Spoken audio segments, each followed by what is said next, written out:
Head coach Dan Quinn is seeing the physical identity he wants from his team emerging, but the key injuries and special teams mistakes threaten to derail that entire process. That and more right now on Locked On Commanders.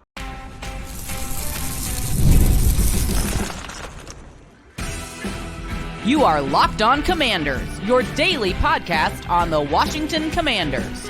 Part of the Locked On Podcast Network, your team every day. This is Locked On Commanders. I'm David Harrison, your guy on the ground covering the Washington Commanders for WUSA 9, and here with you 5 days a week. You can also find me writing about the Commanders for Sports Illustrated's CommanderGameDay.com. You can follow me on X at DHarrison82. I want to thank you for making Locked On Commanders your first listen or view today, and a special thank you goes out to all of the everydayers. Those of you who come through for every single episode, greatly appreciate you coming through for this one as well. And if anybody out there is not already, please subscribe for free on YouTube or wherever you're listening to today's episode. If you're a first timer, welcome to the show. Hopefully you like what you hear and you come back for more again soon. On today's episode, you're actually going to hear from two Commanders. Usually we only have one interview, but today we got two. You got Chris Rodriguez Jr., running back, and you've also got safety Quan Martin, both coming up on today's episode. But we got some other practice notes and things that Dan Quinn talked about on Wednesday to get to before we get to all of that. That's all coming up on today's episode of Locked On Commanders, a proud part of the Locked On Podcast Network, your team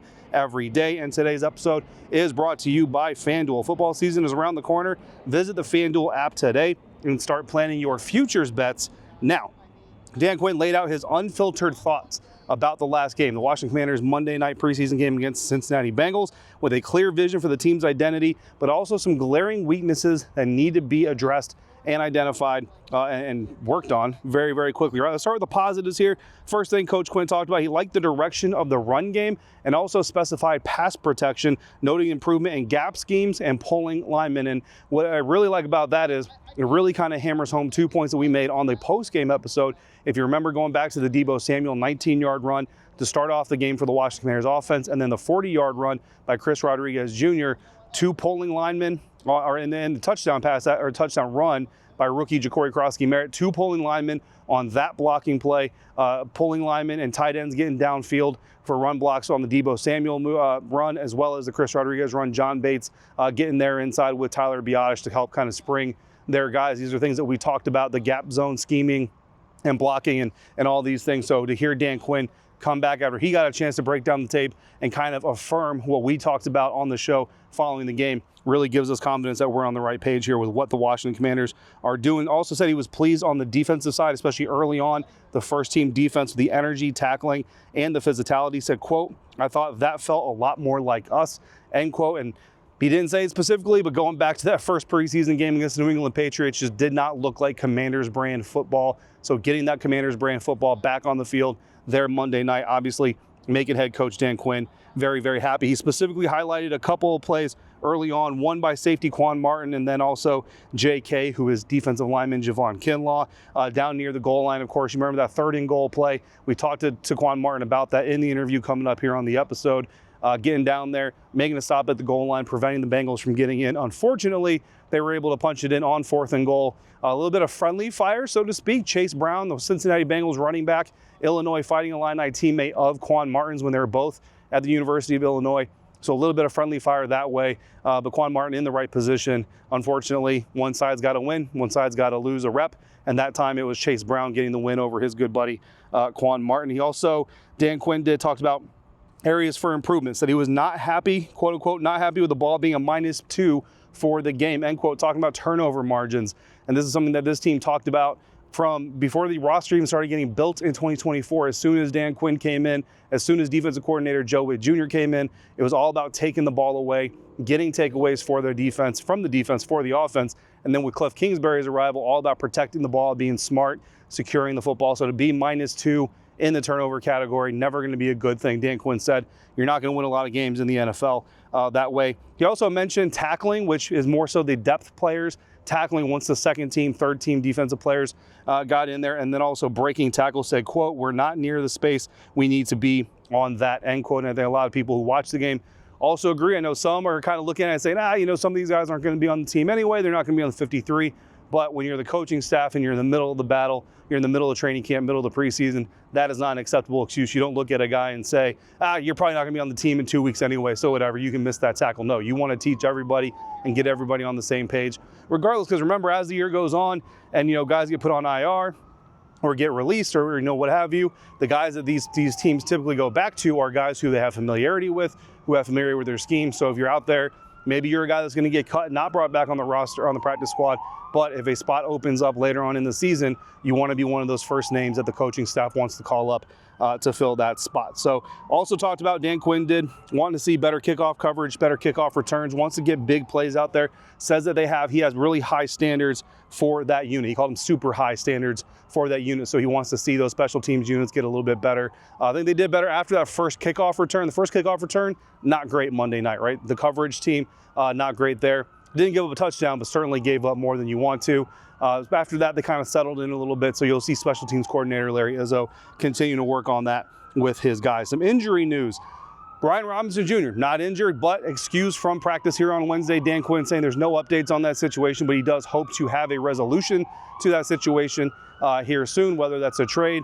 I've been asked by Commanders fans if they can't find a trade partner, do I think that they release him? Yes. I'm telling you right now, I think Brian Robinson Jr. and his time with the Washington Commanders is done. Which actually, funny enough, kind of explains something. I've been trying to get Anthony Lynn to do an interview with me pretty much the entire body of training camp, and he's kind of been ducking me, and I think that this is probably a big reason why. On the Terry McLaurin front, Dan Quinn says Terry continues to rehab. Again, kind of reiterated what he said last week. The great thing about coming off of the physically unable to perform or PUP list is you're no longer in rehab mode. Now you're in getting back into football shape mode. So a lot of cardio, a lot of conditioning type of stuff, but Terry continuing to do that indoors. Dan Quinn got asked about 4 questions about Terry McLaurin today, and you can kind of tell it was kind of wearing on him. And finally, at one point, he kind of said, look, guys, I'm not playing Where's Waldo with Terry McLaurin every day we come out here. I just don't want to do it. And for one, I agree with him. I don't want to do it either, and I don't want to have to sit through it either. Sam Cosmi, Dan Quinn said he's encouraged, saying that Cosmi has, quote unquote, hit all the markers along the way to set himself up to begin that process, end quote, of returning to practice. Still says the door is open for him to not start the season on the physically unable to perform list. Of course, if Sam Cosmi starts the year on the PUP, he will have to miss a minimum of 4 games. So the goal, even if Sam Cosmi can't start the first game of the year, to keep him off PUP, make him available, probably be a did not practice, probably be an inactive for that first game against the New York Giants, but potentially you can get him back there for week 2 against Green Bay, or after Green Bay in week 2, you've got that long pseudo bye following the Thursday night game into week 3 against the Las Vegas Raiders. Perhaps we can see Sam Cosmi come back for that week 3 game. Bottom line is, if you believe that that Sam Cosmi can play anytime before week 4 or on week 4, you don't put him on the PUP, and Dan Quinn says he's certainly trending in that direction. New addition to the team, George Fant, veteran offensive tackle, was locked in, worked out with the team last week, got signed officially this week.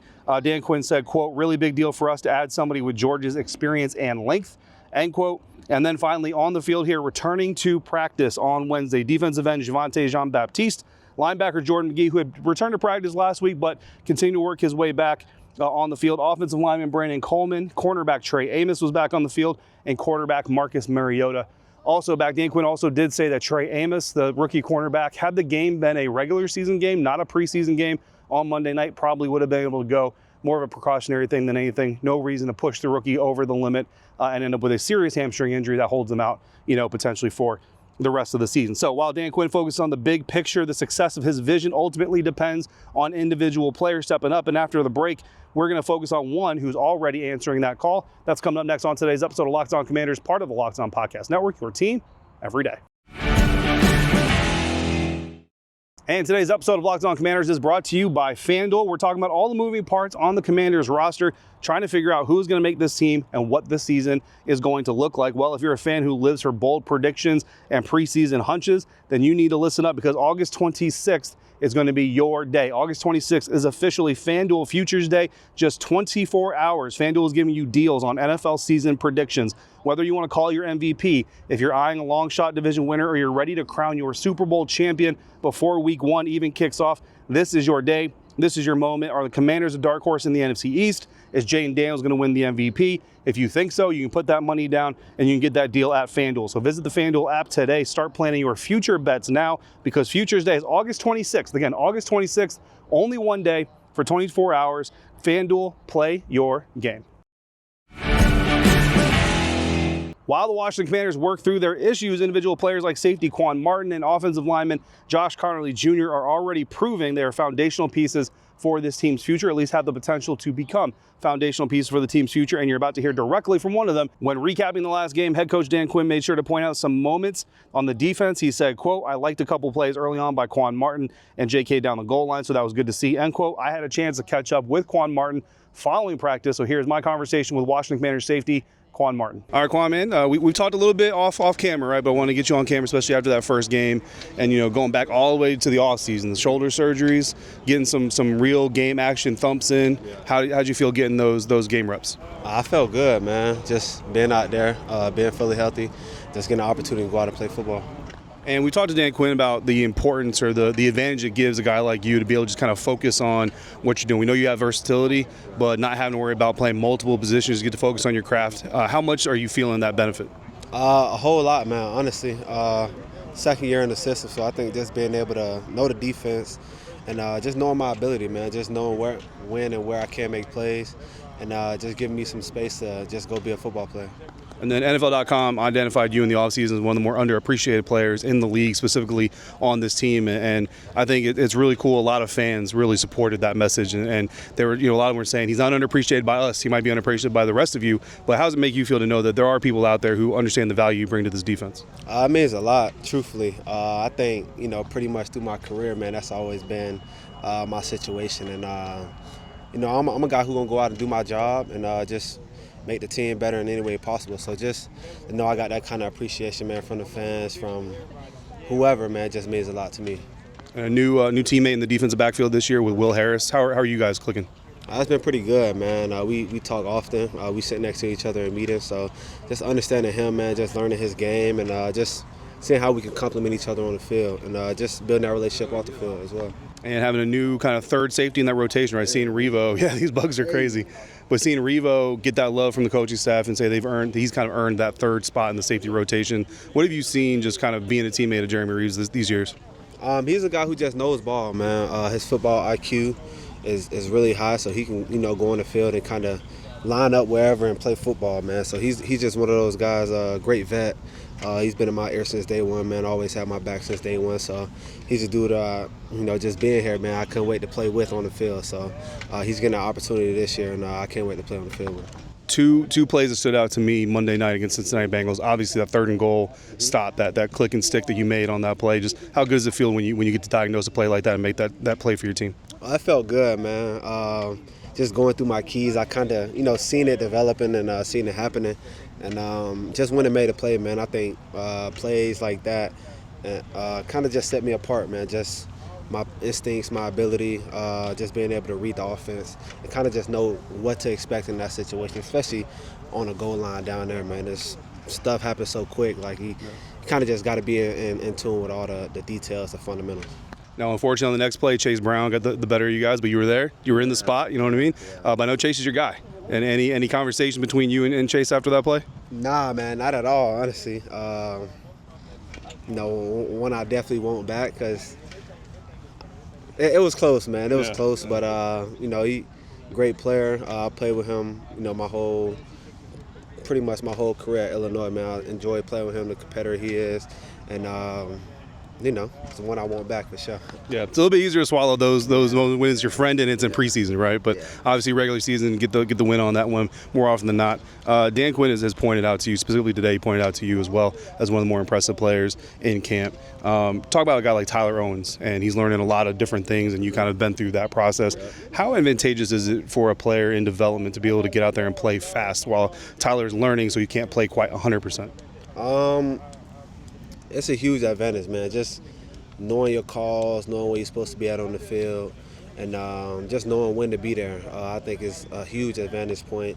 And just being able to read the offense, he played a little bit of the Buffalo spot, just like you said, all over the field. But I think at safety and at star, like your reads are kind of different. So just getting in tune to those, man, that's kind of, what I was focusing on this offseason, just being able to read the offense better. And I think once you kind of get that feel, you can just go out there and play fast, play free.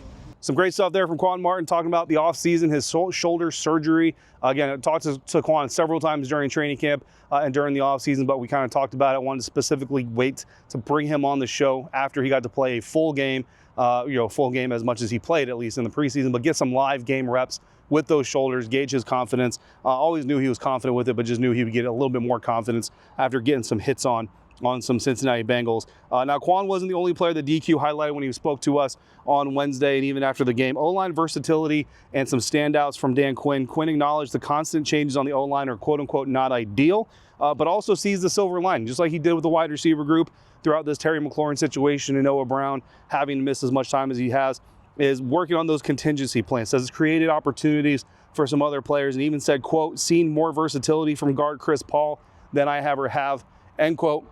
And I got to tell you, Chris Paul is exactly the type of player that I would like Dan Quinn to talk about in that situation, because I've not really been secretive about it. I have not felt that Chris Paul was probably the best fit for this offense, for this offensive line.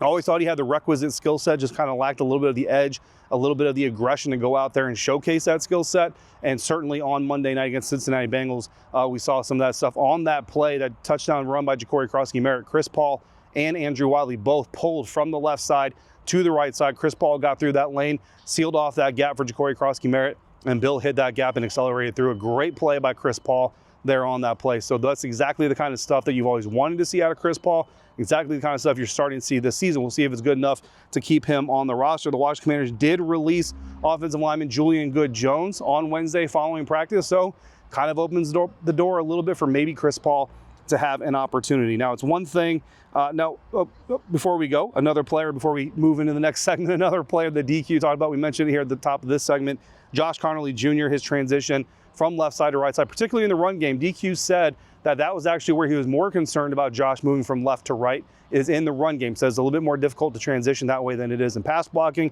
So that Josh Conerly has done a very good job and that it's been even better than he expected to. So it's one thing for established guys to shine, but the real story of training camp is the guys fighting for the last few roster spots. We're going to dive into a battle next with a player who's right in the middle of one of those roster spots, Chris Rodriguez Jr., coming up next on today's episode of Locked On Commanders, part of the Locked On Podcast Network, your team every day.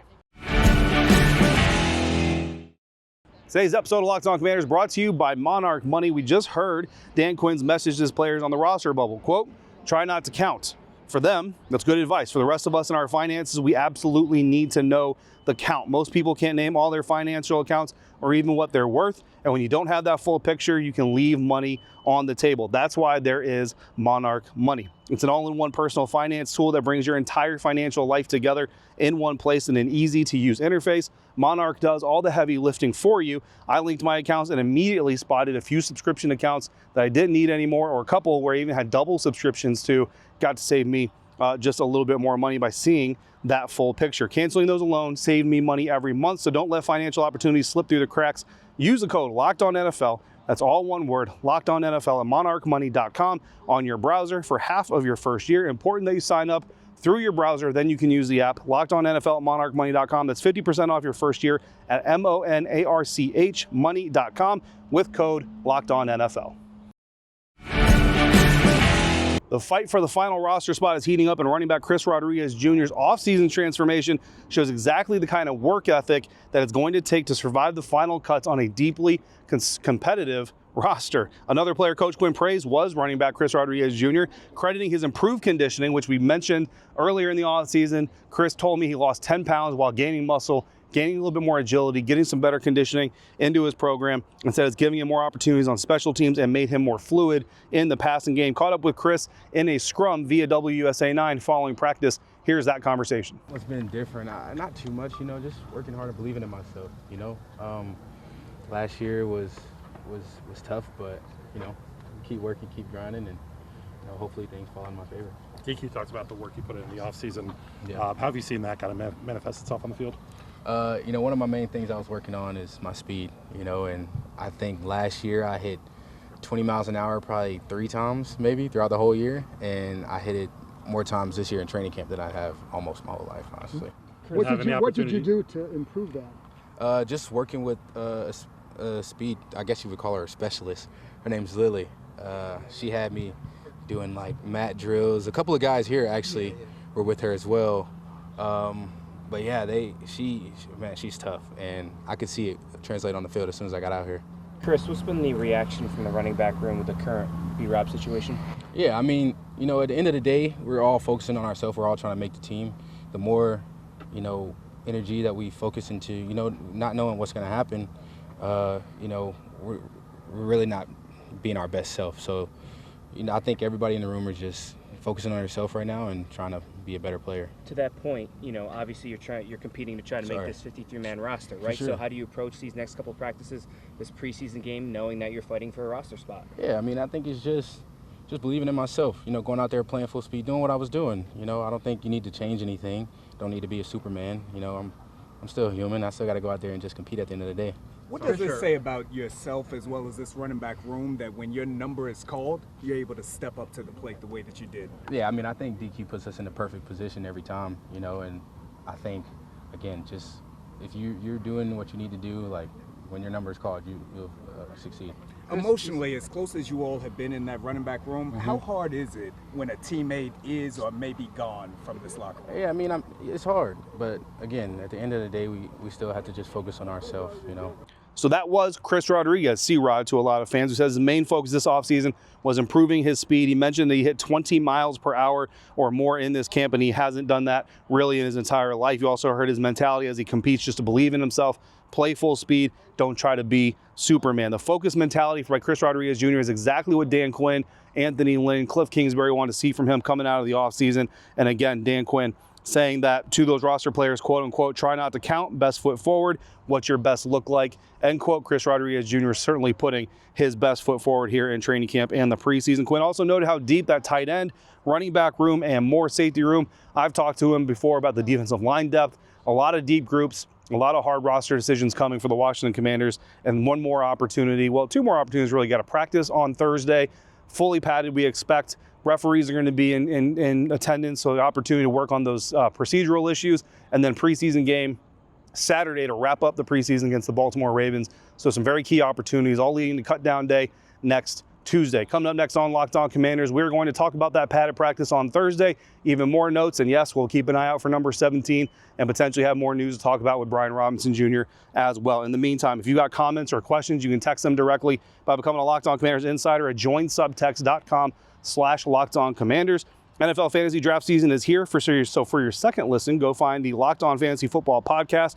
Prep every day for your fantasy draft so you can win the championship. Find Locked On Fantasy Football on YouTube or wherever you're listening to today's episode. To the everydayers, I see you every day. I appreciate you every day. But a special thank you goes out to you for today for coming through for today's episode. Everybody out there, if you're out and about, please be safe, be kind to one another. We'll talk again real soon right here on Locked On Commanders, part of the Locked On Podcast Network, your team every day.